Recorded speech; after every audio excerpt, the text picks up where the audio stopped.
warbixintan waxaan ku eegaynaa madaxweyne iskii u go'aansaday shaqadii qaran ee waddankiisa u hayay inuu sanadkii mushahar ahaan $1 u qaato. Maxamed Cali Jinaax waa asaasihii Jamhuuriyadda Islaamiga ee Bakistan xilligii Ingiriisku uu gumaysanayay dalkaas.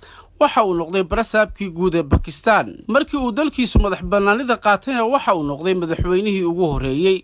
Maxamed Cali Jinaax oo ahaa garyaqaan iyo siyaasi magac weyn lahaa waxa uu noolaa intii u dhaxaysay 1876 ilaa 1948 waxa uu ku dhintay shil diyaaradeed oo ilaa iyo hadda sababtiisa muran uu ka taagan yahay. waxaa loo aqoonsan yahay inuu yahay aabihii qaranka Bakistan oo maalinta dhalashadiisu ilaa iyo hadda waddanka Bakistan waxa ay ka tahay ciid qaran. Jinaax oo aan gaarin 30 sano jir ayaa loo magacaabay inuu si ku meel gaar ah madax uga noqdo qasrigii madaxtooyada ee Bakistan. muddo gaaban kadibna waxaa loo soo jeediyey inuu xilkaasi buuxda u qabto mushahar ahaanna bishii uu qaato lacag gaaraysa 1500 oo lacagta rubiga ee dalkaas. laakiin Jinaax mushaharkaasi waa uu ka diiday gumaystihii Ingiriiska waxaana uu mas'uuliyiinta Ingiriiska u sheegay inuu doonayo inuu halkii maalin uu ku shaqeeyo lacag 1500 oo rubi ah taas oo la doonayay inuu bishii oo dhan uu ku shaqeeyo. inkastoo lacagtaasi ay ahayd mid aad u badan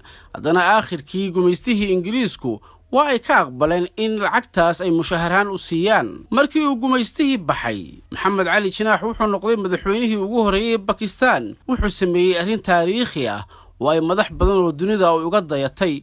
waxa uu diiday inuu qarankiisa ka qaato mushaharkii tirada badnaa ee uu horey uga qaadanayay gumaystihii Ingiriiska. maalintaas laga bilaabana waxa uu go'aansaday inuu $1 sanadkii ku shaqeeyo. sidaa awgeed wuxuu noqday madaxweynihii ugu horeeyay dunida ee go'aansaday inuu ummadiisa ugu shaqeeyo $1 sanadkii. dadka tallaabadan qaaday oo sanadkii $1 mushahar ahaan u qaadanayay madaxweyne Maxamed Cali Jinaax oo kaliya ma ahayn.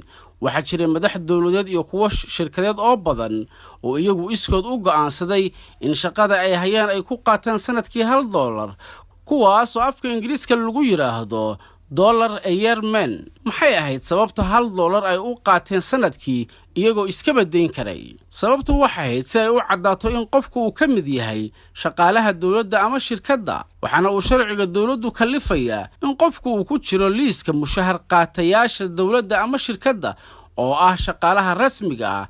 caadi ahaana nidaamka mushahar ee dunidu waxa uu u badan yahay mid ku salaysan sanad leh. maxay tahay xigmadda ka dambaysa mushahar loo qaadanayo sanadkii $1?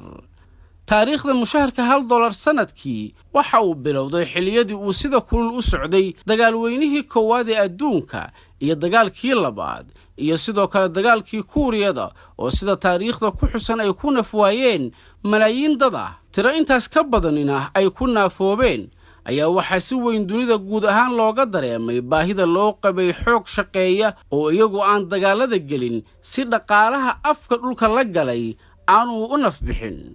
nasiib wanaag waxaa soo baxayay dad aqoon-yahano u badan oo iyagu dusha u ritay mas'uuliyadda dagaalka gudaha oo ah dagaalka lagu badbaadinayay dhaqaalaha dalalka. waa sababta ay madaxdaasi aanay dalalkooda mushaharkooda uga qaadan si mushaharkooda waxyaabo kale waddanka loogu qabto.